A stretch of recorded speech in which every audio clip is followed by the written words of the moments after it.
आज के इस वीडियो का सेंट्रल पॉइंट कहूंगा मैं, हुँ, हुँ। वो है डेडलाइन। इन नियमों से कॉम्प्रिहेंशन हो जाएगा।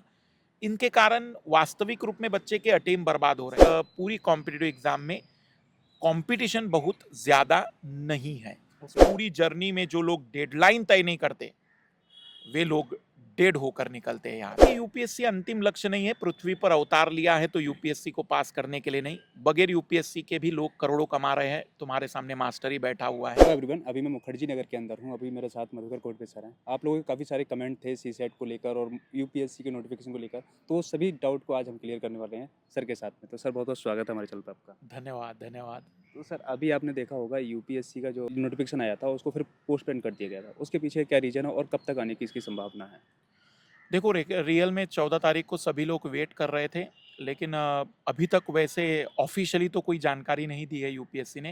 हुँ, लेकिन जितना मैं अपने सोर्सेज से ढूंढ पाया हूँ, कुछ संभावित कारणों में 2 से 3 कारण बताए गए। पहला कारण तो बताया जा रहा है कि शायद जो आंसर की रिलीज करने वाले थे उसको लेकर कुछ बदलाव होंगे। हुँ, हुँ।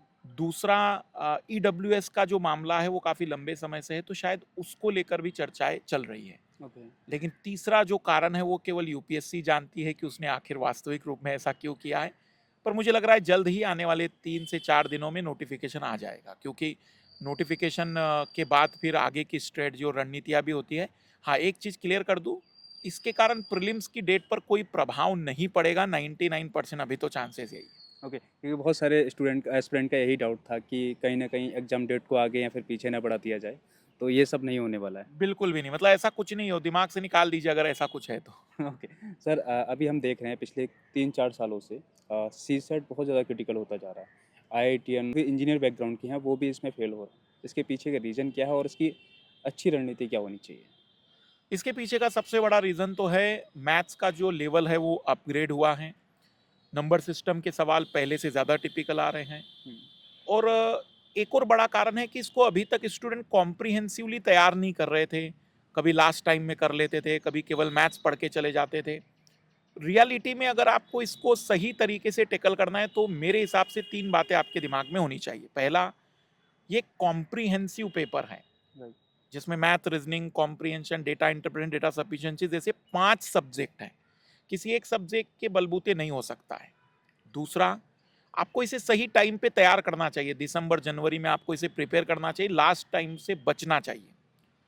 अगर बहुत वीक है तो मैं तो कहता हूँ अगस्त में भी तैयार करो और दिसंबर में भी तैयार करो।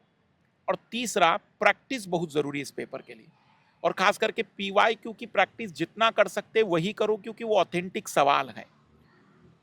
जितना ज्यादा हम इसको हल्का लेंगे उतना चैलेंज बढ़ता जाएगा। एक बड़ी प्रॉब्लम ये है कि कई बार यूट्यूब पर जो लोग यूएससी सेट नया नया पढ़ाने लगे हैं, 4 टॉपिक कर लीजिए, 3 टॉपिक कर लीजिए, सिलेक्शन हो जाएगा, 3 नियमों से कॉम्प्रिहेंशन हो जाएगा। इनके कारण वास्तविक रूप में बच्चे के अटेम्प्ट बर्बाद हो रहे हैं। और बच्चों की थोड़ी सी गलती यहाँ पर है कि उन्हें समझ में आ जाना चाहिए हार्डवर्क के अलावा इस पूरी कॉम्पिटिटिव एग्जाम का कोई और समाधान नहीं। थोड़े से स्ट्रैटेजिक आप कर सकते, कोई टॉपिक को ज़्यादा इंपॉर्टेंस दीजिए, पर बाकी को भी करना पड़ेगा। ओके।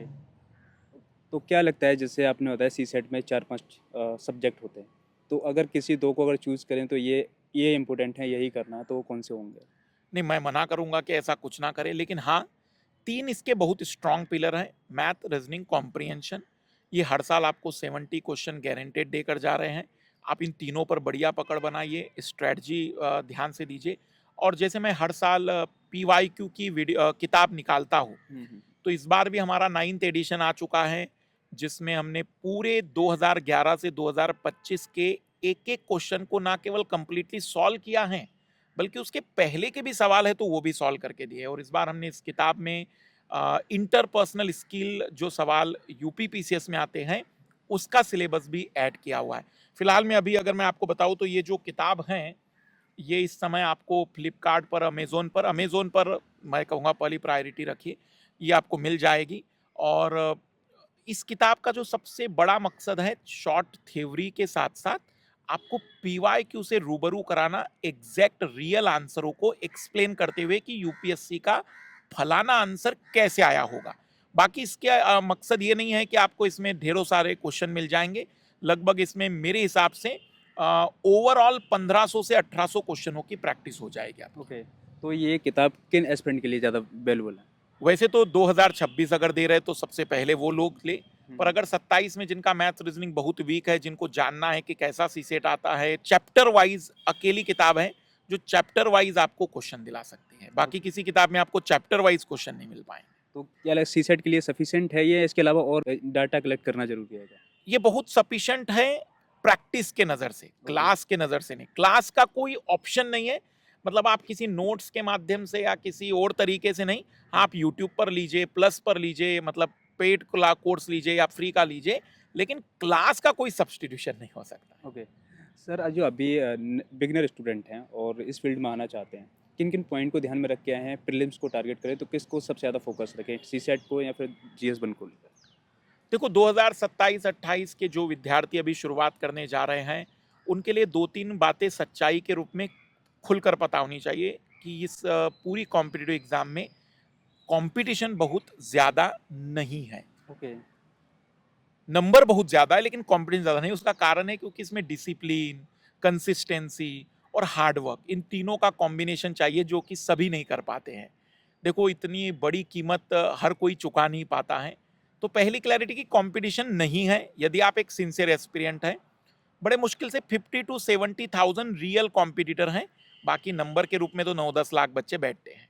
ओके, दूसरी बड़ी बात, इस पूरी जर्नी में एक लंबा मैराथन है ये। 15 महीने का पूरा आपका क्लासेस होगा, प्रीलिम्स तक आपको क्लासेस और नोट्स बनाना, रिवीजन करना, प्रैक्टिस करना, साथ ही साथ GS, CSAT, optional, current affair जैसे 4 सेगमेंट कवर करना।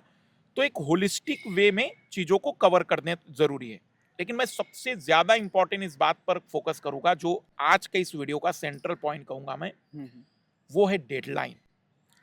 अगर आप अपनी चीजों की डेडलाइन तय नहीं करते हैं तो यकीन मानिए आप जिंदगी में सिलेबस कंप्लीट नहीं कर सकते हैं अप्रोक्सीमेट वाला। आप अपने छोटे छोटे टास्क पूरे नहीं कर सकते हैं। तो डेडलाइन तय करिए, अंत बताइए कि पॉलिटी कब तक खत्म होगा, जीएस कब तक खत्म होगा, ऑप्शनल कब खत्म करेंगे, सीसेट कब खत्म होगा, रिवीजन कब शुरू होगा, प्रैक्टिस कब करेंगे। आपके पास एक खाका होना चाहिए कि देखो सर 31 अक्टूबर तक मैंने लक्ष्य रखा है कि मेरा सिलेबस कंप्लीट हो जाए। 30 अप्रैल तक मैंने एनसीईआरटी कंप्लीट करने का लक्ष्य रखा है। 31 दिसंबर तक मान लीजिए कि सिलेबस पूरा करने का लक्ष्य रखा है। फिर मैं 5 बार रिवीजन करूंगा, तो पहला रिवीजन कब खत्म होगा, दूसरा कब होगा, मैं ऑप्शनल कब शुरू करने वाला हूँ, करंट अफेयर की तैयारी के लिए मैं नोट्स कैसे और कितना टाइम दूंगा करंट अफेयर के लिए। थोड़ी सी डेडलाइन तय करिए। रियल में इस पूरी जर्नी में जो लोग डेडलाइन तय नहीं करते, वे लोग डेड होकर निकलते हैं यहाँ से। तो आप डेडलाइन तय करिए आपके डेड होने से पहले, अन्यथा ये सिलेबस, ये तैयारी और ये पूरा का पूरा आलम चलता रहता है, कभी खत्म नहीं होता। और इसमें आप जितना ज़्यादा फंसते जाएंगे, आपके लिए निकलना उतना ही मुश्किल होगा। बाकी तजुर्बों के लिए अगर आपको करना है तो रास्ते खुले हुए हैं।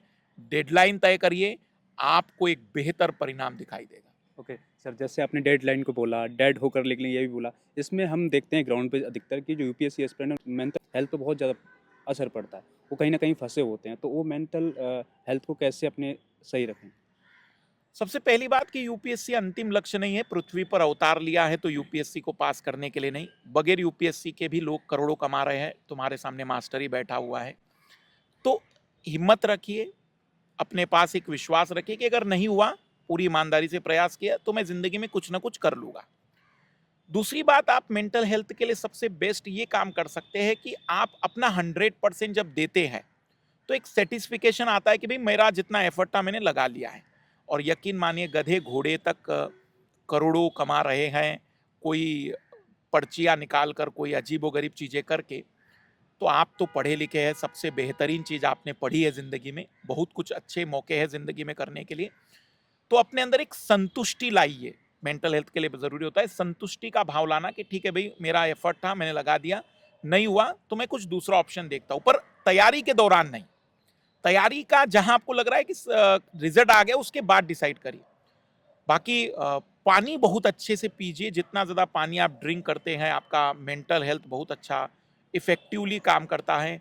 थोड़ा सा रूटीन फॉलो करिए, सुबह कब उठना है, खाना कब खाना है। यकीन मानिए अगर आप एक नॉर्मल रूटीन फॉलो कर लेते हैं तो आपको कभी स्ट्रेस या इस तरीके की चीजें जल्दी प्रॉब्लम नहीं क्रिएट करेगी। प्रॉब्लम तो सभी को होती है, मुझे भी होती है, कई बार स्ट्रेस आ जाता है, जैसे व्यू कम आ जाने लग जाते हैं, बच्चे कंटेंट सीरियसली पढ़ नहीं पा रहे होते तो मुझे भी स्ट्रेस आ जाता है। तनाव सबकी जिंदगी में, बस आप फाइट कैसे कर रहे हैं, किस तरीके से उन चीजों को टेकल करते हैं और आप अपने आप को कितना बेहतर तरीके से मोटिवेट रख पाते हैं। तकलीफें आएगी, नो डाउट, ये लड़ाई काफी लंबी है, सारे लोग आपके साथ नहीं रहेंगे, पैसा भी नहीं रहेगा, पर आप अगर अपने अंदर एक विश्वास बनाए रखेंगे कि हाँ मैं कुछ ना कुछ कर लूंगा, तो ये विश्वास किसी न किसी दिन परिणामों में बदलेगा। तो थोड़ा सा मेंटली तनाव ना लीजिए, बल्कि मानसिक रूप से अपने ऊपर एक कार्य करने की शैली में आइए कि हाँ मुझे प्रतिदिन कितना काम करना है, मेरा रूटीन क्या होगा, तो चीजें आपके लिए प्रॉब्लमेटिक नहीं बल्कि सॉल्यूशन वाली होगी। थैंक यू सर, अपना अपना इतना वैल्यूबल टाइम दिया। बिल्कुल मैं कहूँगा कि ऐसे वीडियो आते रहे, और कोई भी डाउट अगर आपके मन में है तो आप बिल्कुल नीचे कमेंट्स कर दीजिएगा। अगले कभी वीडियो में हमारी मौका मिलेगा तो हम सवालों के जवाब दे देंगे। बाकी तब तक आप शेयर लाइक भी करते चलिए, और जो फ्लिपकार्ट और अमेज़न पर किताब है, आप जल्द से जल्द उसको अपने लिए बुक कर लीजिए, ज़रूरत अगर है तो। बाकी आपकी मर्ज़ी रहती है चीज़ों की। Okay sir, thank you so much.